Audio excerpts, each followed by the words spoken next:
사람들에게는 인생에 중요한 영향을 미치는 질문들이 있습니다. 그리고 그러한 질문들을 좀 살펴보면 그 질문들은 대부분 선택을 요할 때가 좀 많아요. 어디에서 살 것인가? 무슨 일을 할 것인가? 누구와 결혼할 것인가? 누구와 결혼할 것인가? 그러니까 그 사람과 결혼할까 말까? 뭐 이런 질문들. 그렇진 않으니까요. 이렇게. 이런 질문들이 우리 인생에 중요한 영향을 끼치지만 이 질문들이 절대적인 질문은 아닙니다. 그러니까 이 질문들이 우리 인생의 전체를 더 나아가서 영원까지 결정짓는 궁극적인 질문은 아니라는 거죠. 어떤 철학자는 인생의 질은 당신이 던지는 질문의 깊이에 따라 결정된다라고 이야기했습니다. 우리가 던지는 질문이 가벼우면 우리의 삶도 가벼워지고 질문이 깊으면 우리의 삶도 깊어진다는 거예요. 예수님께서 오늘 본문에서 보면 인류 역사의 가장 중요한 질문을 던지고 계십니다. 29절을 보니까 예수님 이렇게 질문하세요. 너희는 나를 누구라 하느냐? 너희에게 나는 누구이냐? 너희에게 예수는 도대체 어떤 분이시냐? 오늘 예수님께서 우리에게 동일한 질문을 우리에게 하고 계십니다.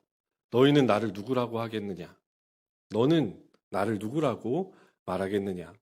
너에게 예수는 도대체 누구냐? 이 질문은 지식을 묻는 것이 아니고 선택을 묻는 질문이고 삶의 방향성을 묻는 질문이고 우리의 구원과 직결되어져 있는 매우 중요한 질문입니다. 우리가 갖고 있는 신앙의 본질이 이 질문에 대한 대답 속에 모두 들어 있습니다. 그리고 이 질문에 대한 대답이 우리의 지금과 내일과 영원을 결정하는 중요한 질문이 되죠. 사랑하는 성도님들, 오늘 본문을 천천히 살펴보면서 우리에게도 동일하게 묻고 계시는 예수님의 이 질문을 마음에 다시 던져보시고 이 질문 앞에 정직하게 대답하는 이 시간 되시기를 주님의 이름으로 소망합니다. 오늘 본문을 보니까 예수님이 첫 번째 질문을 던지세요.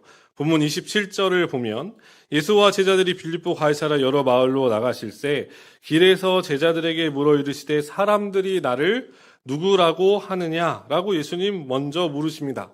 예수님의 제자들을 향한 예수님의 첫 번째 질문은 무엇이었냐면 사람들이 나를 누구라고 하느냐? 이 사람들이 우리를 쫓던 그 사람들이 우리와 함께하고 있었던 그 수많은 사람들이 예수에 대해서 무엇이라고 말했던가? 잘 생각해 보시면 예수님이 굳이 이 질문을 제자들에게 하실 필요는 없었습니다. 예수님이 궁극적으로 하고 싶었던 질문은 너희는 나를 누구라고 하느냐? 도대체 너는 나를 누구라고 생각하고 있니? 이 질문이었잖아요. 그런데 예수님께서는 지금 먼저 제자들을 향해서 사람들이 나에 대해서 누구라고 하던가, 사람들이 예수님을 누구라고 하던가에 대해서 묻고 계십니다. 예수님 흔히 말하는 여론에 대해서 묻고 계시는 거예요. 예수님에 대한 여론은 어떠한가? 예수님에 대한 대중들의 평가는 어떠한가? 예수님께서 도대체 왜 이런 질문을 먼저 하셨을까? 우리는 여기서 예수님의 질문에 숨은 두 가지의 의도를 발견할 수 있습니다. 하나는 무엇이냐면 한 사람의 진정한 신앙 고백은 안으로부터 밖으로 나오는 것이지 외부의 소리를 그대로 담아서 그대로 읊는 것이 신앙 고백은 아니라는 거예요. 그러니까 진정한 신앙 고백은 무엇과 구별되어 있냐면 외부의 소리와 구별되어 있습니다. 외부로부터 주입된 이야기를 그대로 복제해내는 것을 신앙 고백이라고 말하지 않고 자신의 내면, 자신의 마음 그 깊은 곳으로부터 터져 나오는 예수님을 향한 고백, 내 마음 깊은 곳으로부터 그 주님을 향해 터져 나오는 신실한 그 고백을 예수님은 신앙 고백이라고 말씀하고 계시는 거예요. 예수님의 또 다른 숨은 의도가 하나 더 있습니다. 그것은 무엇이냐면 신앙은 다수결의 원리가 아니라 하나의 고백으로부터 시작된다는 거예요. 이 말이 무엇을 의미하냐면 다수결이 항상 진리를 보장하지 않는다는 겁니다. 다수의 견해가 필요할 때가 있어요. 그러나 다수의 견해가 반드시 진리로 연결되는 것은 아닙니다. 이 당시 예수님에 대한 평가가 28절에 기록되어 있는데 예수님에 대한 평가가 28절에 보면 매우 긍정적으로 나타나 있어요. 28절을 보니까 제자들이 여짜와 이르되 세례 요한이라 하고 더러는 엘리야라 하고 더러는 선지자 중에 하나라고 하나이다라고 이야기합니다. 예수님 당시에 예수님에 대한 대중들의 평가가 이러했다는 거예요. 매우 긍정적인 여론이었습니다. 예수님에 대한 평가가 여기에 거론되는 인물들이 다 어떤 인물들이냐면 그 당시에 유대인들이 존경하는 사람들의 이름들이 거론이 돼요. 그러나 예수님이 이러한 평가들에 대해서 단호하게 그렇게 얘기하시는 겁니다. 이 평가가 아무리 긍정적이라 할지라도 이것이 진리가 아니라는 거예요. 사람들이 예수님에 대해서 아무리 좋게 평가하고 아무리 좋은 인물들을 빗대어 예수님을 긍정적으로 묘사한다 할지라도 그것은 예수님에 대한 진리가 아니다. 이들은 예수님에 대한 정확한 정체성을 알지 못했습니다. 오늘날 교회 바깥에서 이야기되어지는 예수님도 이와 비슷하죠. 예수님이 2000여 년 전에 예루살렘이래. 베들레헴에 오셨다는 것, 나사렛에서 나고 자라셨다는 것, 팔레스타인 땅에서 활동하셨다는 것, 이것을 부인하는 사람들은 없습니다. 예수님에 대한 대중의 평가도 4대 성인 중에 한 분이잖아요. 오죽하면 인도의 성자로 불리우는 간디도 예수는 좋지만 크리스천은 싫다고. 간디는 그렇게까지 얘기했거든요. 그렇다고 할지라도 긍정적인 평가도 성인이란 평가도 예수님을 바르게 이해하고 깨달은 것은 아니라는 거예요. 그러한 막연한 평가를 가지고 구원에는 이를 수 없다는 것을 기억하셔야 됩니다. 사랑하는 성도님들, 내가 믿는 예수님은 누구십니까? 내 마음속 깊은 곳에 한번 질문을 던져보십시오. 내가 지금 예수님께 이 질문을 받는다면 나는 지금 무엇이라고 답할 수 있을까? 우리가 믿는 그 예수님이 참된 진리임을 확신 가운데 고백할 수 있는 저 여러분 되시길 주님의 이름으로 소원합니다. 곧바로 예수님의 두 번째 질문이 이어져요. 본문 29절 상반절에 보면 또 물으시되 너희는 나를 누구라 하느냐라고 물으십니다. 우리의 신앙의 무게는 어디로부터 갈립니까? 이 질문의 대답에서 갈립니다. 다시 바꾸어서 얘기하면 신앙 고백은 다른 사람이 대신해 줄 수 없어요. 다른 사람의 신앙의 고백이 내 신앙의 고백이 될 수 없다는 겁니다. 우리 어머니가 믿는 하나님은 우리 어머니의 신앙의 고백인 거예요. 다른 사람이 말하는 신앙 고백을 앵무새처럼 따라할 수도 없습니다. 우리 모두는 이 예수님의 질문 앞에 정직하게 대답해야 돼요. 그때 베드로가 대답하죠. 29절 하반절에 보니까 베드로가 대답하여 이르되 주는 그리스도시니이다 라고 고백합니다. 동일한 사건을 기록해 놓은 병행 구절 마태복음 16장 16절을 보니까 우리가 잘 아는 구절이죠. 우리 같이 한 목소리로 읽겠습니다. 시몬 베드로가 대답하여 이르되 주는 그리스도시요 살아계신 하나님의 아들이시니이다 라고 대답합니다. 그리스도는 구약의 메시아를 헬라어로 바꿔서 부르는 말이죠. 다들 아시다시피 기름 부음 받은 자를 의미하고 유대인들이 그토록 고대에 오던 구약 성경을 통해 예언된 바로 그 메시아, 왕과 대제사장과 선지자의 역할을 감당하실 하나님의 권능의 지위와 권리를 이양받은 참 구원자, 그토록 구약 성경이 예언해 왔던 그 구원자임을 나타내는 표현입니다. 마태복음에는 하나의 고백이 더 포함되어 있는데 살아계신 하나님의 그 아들이라고 표현되어 있습니다. 예수님의 신성을 강조하는 거죠. 이후에 유대 종교 지도자들이 예수님을 십자가에 못 박을 때 예수님에 대한 죄목도 그와 같았습니다. 신성 모독이요. 그러니까 누군가는 이것이 신앙 고백으로 나오고 누군가는 이것이 예수님을 잡아서 죽이려고 하는 핑계와 이유로 가게 되는 것. 그런 걸 보면 우리에게 질문하시는 이 질문, 도대체 너에게 나는 누구냐라는 예수님의 이 질문은 우리에게 매우 중요한 거예요. 예수님께서 이러한 베드로의 대답을 칭찬하십니다. 그리고 이 베드로의 대답이 베드로의 그 자신의 지식이나 경험으로부터 나온 것이 아님을 분명히 하세요. 마태복음 16장 17절에서 예수님 뭐라고 말씀하십니까? 예수께서 대답하여 이르시되 바요나 시몬아 내가 복이 있도다. 이를 내게 알게 하시니는 혈육이 아니요 하늘에 계신 내 아버지시니라 라고 이야기합니다. 예수님 당시에 유대인들이 신앙을 배우는 신앙학습의 장은 두 군데였는데 가정과 회당이었습니다. 회당은 안식일에만 모이기 때문에 일주일에 한 번 모여서 배우는 거고 주로 이루어지는 신앙학습의 장은 가정이었습니다. 특별히 가정에서 아버지로부터 이들은 율법이라고 불리우는 토라를 낭독하고 배우게 되죠. 그런데 이 베드로가 고백한 이 신앙의 고백은 그렇게 이루어진 학습의 결과가 아니라는 거예요. 그것을 알게 하신 것, 그것을 깨닫게 하신 분은 누구시냐면 하늘에 계신 하나님 아버지이심을 예수님께서는 분명하게 하십니다.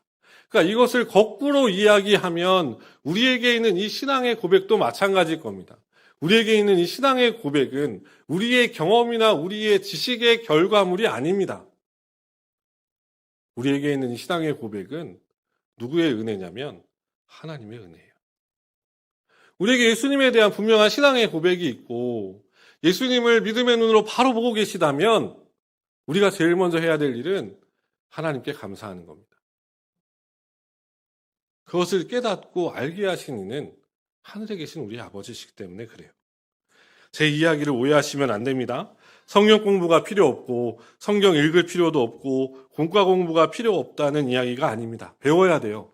하나님의 말씀을 들어야 합니다. 열심히 배워야 됩니다. 읽고 묵상하고 끊임없이 그 말씀을 상고해야 합니다.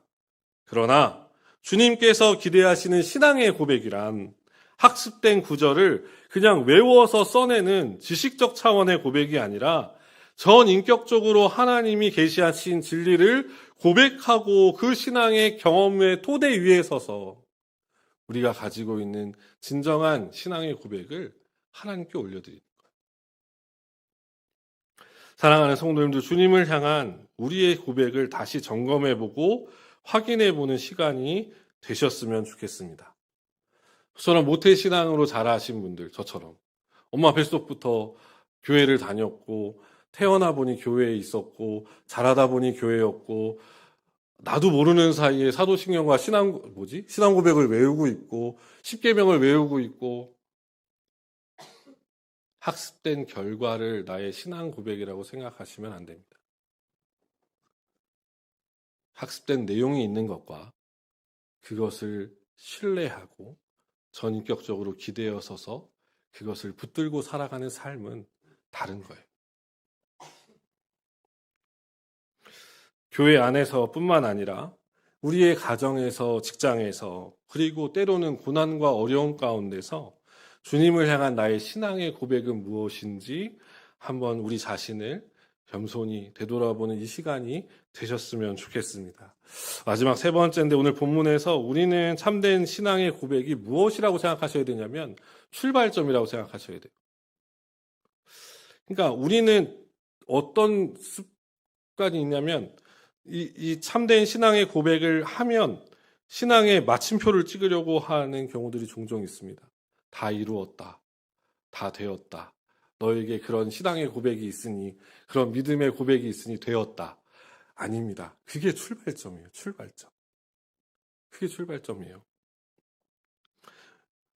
예수님께서 오늘 본문 30절에 보면 베드로의 신앙의 고백을 들으신 뒤에 이렇게 말씀하시는데 이에 자기의 일을 아무에게도 말하지 말라 경고하시고 이렇게 말씀하세요. 베드로는 예수님을 향한 참된 신앙의 고백을 했잖아요. 예수님이 누구신지, 예수님이 어떤 분이신지 정확하게 고백하고 알고 있었습니다. 그러나 우리가 다음 설교 때 같이 나눌 이야기긴 하지만 베드로와 제자들은 무엇을 이해하지 못했냐면 그 그리스도께서 걸어가실 길에 대해서는 이해하지 못했습니다.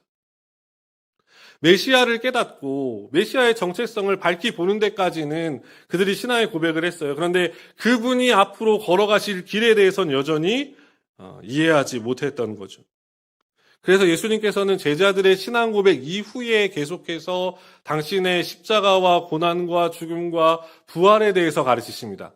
재밌는 건 뭐냐면 그 전, 그러니까 이 신앙 고백이 있기 전에는 예수님이 당신의 십자가에 대해서 언급하시지 않아요. 당신의 죽으심에 대해서 언급하시지 않습니다. 부활에 대해서 얘기하지 않으세요. 제자들의 이 신앙의 고백이 있은 후로부터 예수님은 그의 고난과 십자가와 죽음, 부활에 대해서 말씀하십니다. 그래서 이 제자들은 예수님께서 십자가를 걸어가시지만 그 길을 뒤쫓아가는 것 같이 보이지만 결국 그 길을 이해하지 못합니다. 그래서 이후에 제자들은 예수님의 옆자리 놓고 싸우잖아요. 마가복음 10장 35절부터 37절을 보면 세베대의 아들 야고보와 요한이 주께 나와 여짜오되 선생님이여 무엇이든지 우리가 구하는 바를 우리에게 하여 주시기를 원하옵나이다. 이르시되 너에게 무엇을 하여 주기를 원하느냐? 여짜오되 주의 영광 중에서 우리를 하나는 주의 우편에 하나는 좌편에 앉게 하여 주옵소서. 그러니까 이제 메시아이신 예수님께서 예루살렘에 가시면 왕이 될 거라고 생각하는 거예요, 제자들은. 예수님 왕이 되시면 그 오른쪽, 왼쪽에 우리 형제들을 앉혀달라고 요구하고 있는 겁니다. 이들은 지금 예수님이 예루살렘에 왜 걸어가는지 전혀 이해하지 못해요.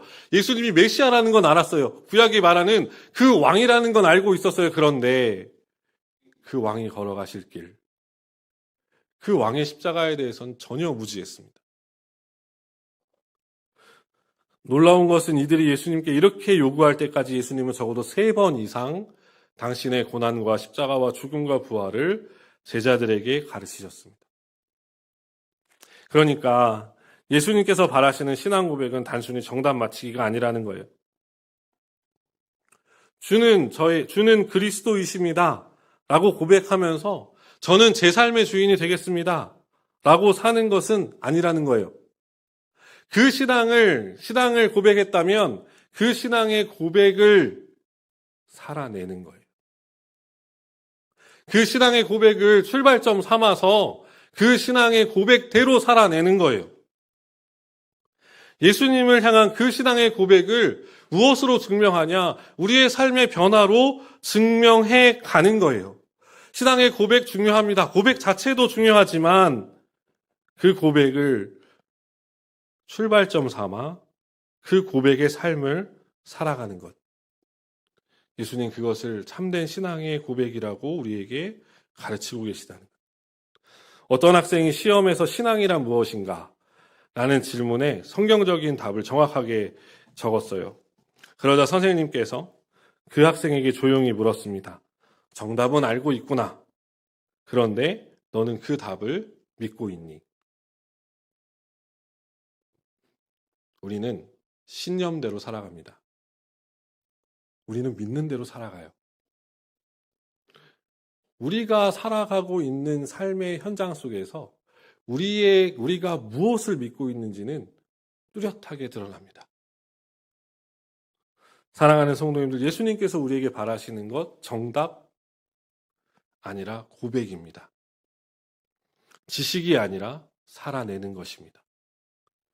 주님을 향한 우리의 신앙의 고백이 우리의 삶의 고백이 되어지는 놀라운 은혜가 있으시길 우리 주님의 이름으로 축복합니다. 말씀을 정리할게요. 기독교 변증가로 널리 알려진 프란시스 셰퍼라는 신학자가 있습니다. 이 신학자가 너희는 나를 누구라 하느냐는 이 예수님의 질문을 가지고 청년들에게 이렇게 설교했어요. 만약 예수님이 정말 하나님이라면 그분이 당신에게 묻는 이 질문보다 더 중요한 질문은 없습니다. 그리고 나서 설교 맨 마지막에 이렇게 청년들에게 물었습니다. 당신은 예수님을 누구라고 고백합니까? 그 대답이 당신의 인생을 설명할 겁니다. 사랑하는 성도님들, 저도 동일하게 저를 포함한 우리 모두에게 묻고 싶습니다. 우리에게 예수님은 누구이십니까? 저에게 그리고 성도님들에게 예수님은 누구이십니까? 이 질문은 교회의 직분보다 신앙의 연수보다 지식보다 중요하고 선명한 것입니다. 이 질문이 우리의 인생의 방향을 결정합니다. 내가 예수님을 누구라고 고백하느냐에 따라 내가 걸어갈 길, 선택할 길, 바라볼 길이 달라집니다. 이 질문에 대한 고백이 참되고 선명할수록 우리의 삶은 흔들리지 않습니다. 그러니 삶의 매 순간마다 이 질문을 스스로에게 던져보십시오. 예수님이 누구신가? 예수님이 내게 누구신가? 인생의 문제와 어려움을 만났을 때도 던져보십시오. 예수님이 내게 누구신가? 그 대답이 분명하다면 문제와 어려움 앞에서도 흔들리지 않을 겁니다. 사랑하는 성도님들, 흔들림 없는 반석과 같은 믿음의 고백 위에 서서 날마다 그 주님을 의지하고 신뢰하며 살아가시기를 소망합니다. 신앙의 고백으로 그치시면 안 됩니다. 이 신앙의 고백을 살아내십시오.